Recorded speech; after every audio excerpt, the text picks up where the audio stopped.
100% pure organic honey. एक गांव में पप्पू बोलकर एक व्यक्ति रहता है। उसके जंगल में रहने वाले आदिवासी लोग अच्छे दोस्त थे।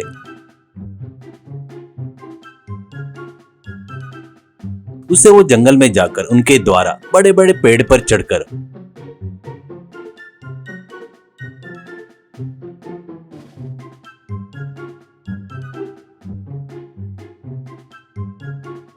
पहाड़ियों पर जंगली शहद को लेकर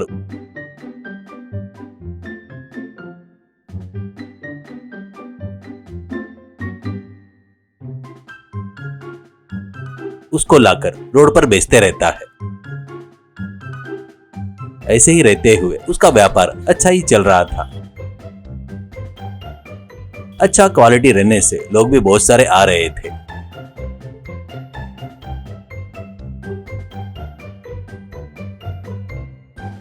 इससे एक दिन जंगल में रहने वाले जम्बू से पप्पू, यार ये जंगल का शहद दिन भर यहाँ आकर लेकर जाना बोले तो बहुत तकलीफ हो रही है। ऊपर से इतनी मेहनत करने के बाद भी ज्यादा कुछ नहीं बच रहा है। कस्टमर को अच्छा सेटिस्फेक्शन हो रहा है और मुझको खुशी नहीं मिल रही है यार।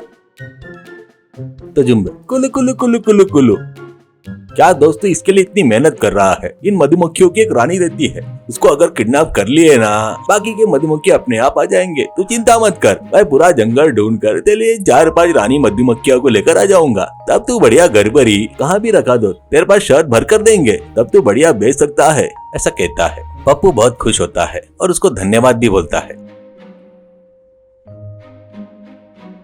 उसके बाद जुम्बो जंगल पूरा ढूंढ कर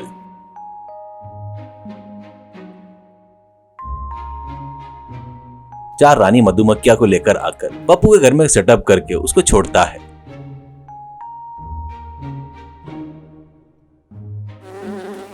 ऐसे रानी मधुमक्खी आने से जंगल में सारे मधुमक्खियां वहां पर उड़ते हुए आ जाते हैं।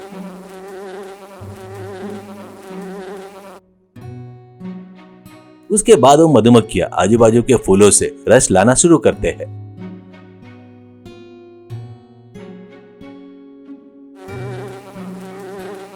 ऐसे वो रस लाकर फिर से पप्पू के घर पर आकर बॉक्स में शहद को छोड़ना शुरू करते हैं। ऐसे कुछ दिनों में ही स्वच्छ शहद तैयार हो जाता है।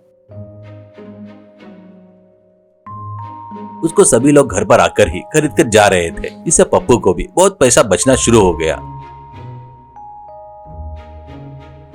वो सब देखकर वहाँ आजू बाजू में गुड़ के पाक को शहद बताकर बेचने वाले चिंटू और बंटी को बहुत गुस्सा आता है।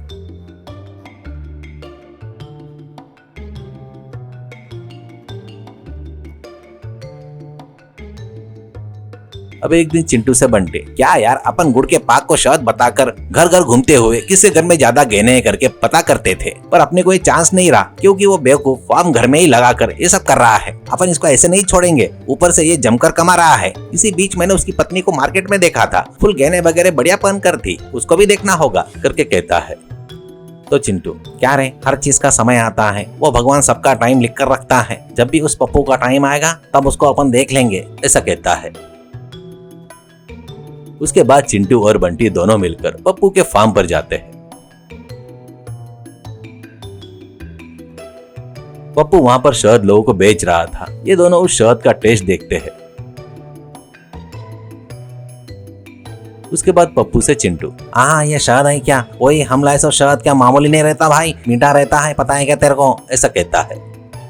पप्पू, मीठा क्यों नहीं रहेगा भाई, तुम लाते हो गुड़ का पाक है ना, मीठा ही रहेगा। वो क्या है बोले तो फूलों से लाया हुआ शहद बोले तो थोड़ा सा अलग ही रहता है, उसका टेस्ट अलग ही रहता है ना। क्या रे तुम लोग बरोबर फल भी नहीं मिला रहे हो, पता चला है मुझे, पैसे का लालच बहुत कर रहे हो क्या, ऐसे कहता है। तो गुस्से से बंटी और चिंटू वहां से चले गए। उस दिन रात को किसी भी हालत में उसके घर में चोरी करना करके ठान लेते हैं।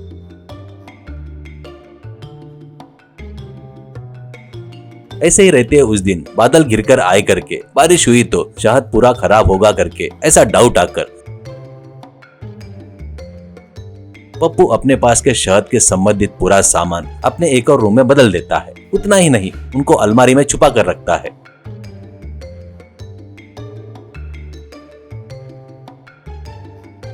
कुछ देर बाद घर में चोर आते हैं। वो दोनों कुछ पता नहीं रहने से घर में छुप कर रहते हैं।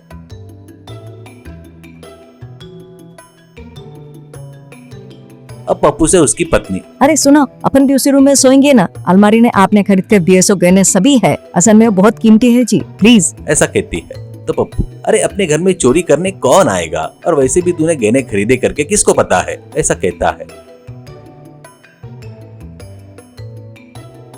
तब वो सब सुन रहा चिंटू, किसको पता है क्या रे बेवकूफ, मुझे पता है, उस दिन मार्केट में ही देखा था, तेरी पत्नी मार्केट में पहन कर आई थी ना। करके हंसता है। उसके बाद पप्पू और उसकी पत्नी दूसरे रूम में सो जाते हैं। कुछ देर बाद चिंटू और बंटी दोनों धीरे से उस अलमारी वाले रूम में आते हैं।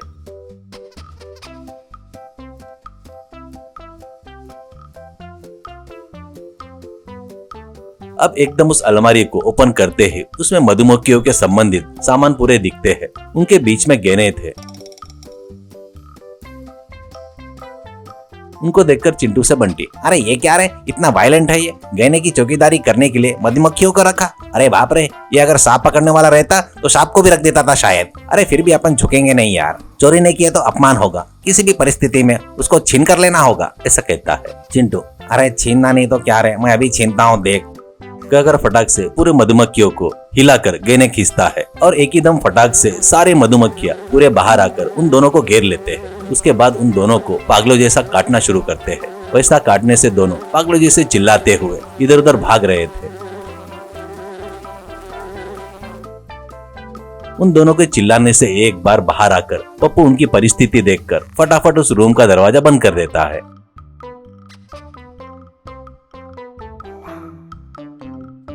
बस अब उन दोनों को बाहर आने का रास्ता ही नहीं रहता। कुछ देर बाद वो लोग गिर जाते हैं।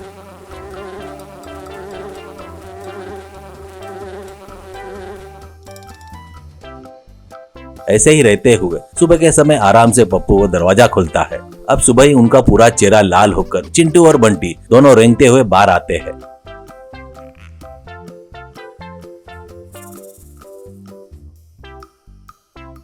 तब उनको देखकर पप्पू, अरे तुम दोनों यहाँ अंदर क्या कर रहे हो, ये कैसे हो गया, अरे क्या हुआ रे, ऐसा कहता है। तो बंटी, अरे भैया क्या करना था और रात को ही कर दिया ना भैया, तुमको तो सब पता है ना भैया, हम लोग अंदर से ओ करके चिल्ला रहे थे, मधुमक्खियां काट रहे थे, बढ़िया तुम बाहर से दरवाजा लगाकर चले गए। सुबह तक ये हमें फुटबॉल जैसे खेल लिए भैया, कम से कम तुमको दया भी नहीं आई क्या भाई, मर गए या जिंदा है करके भी नहीं देखा भाई। भैया तुमको नमस्कार भाई, तुम मामूली आदमी नहीं हो, जिंदगी में तुम्हारे घर में कभी भी आए तो चप्पल से मारना भैया, ठीक है ना भैया, ओके ना। अरे और एक बात, किसी को बताना नहीं भाई, हमारी इज्जत चली जाएगी भैया। कहकर बंटी और चिंटू दोनों रेंगते हुए चले गए। वो देखकर पप्पू और उसकी पत्नी हंसने लगते हैं।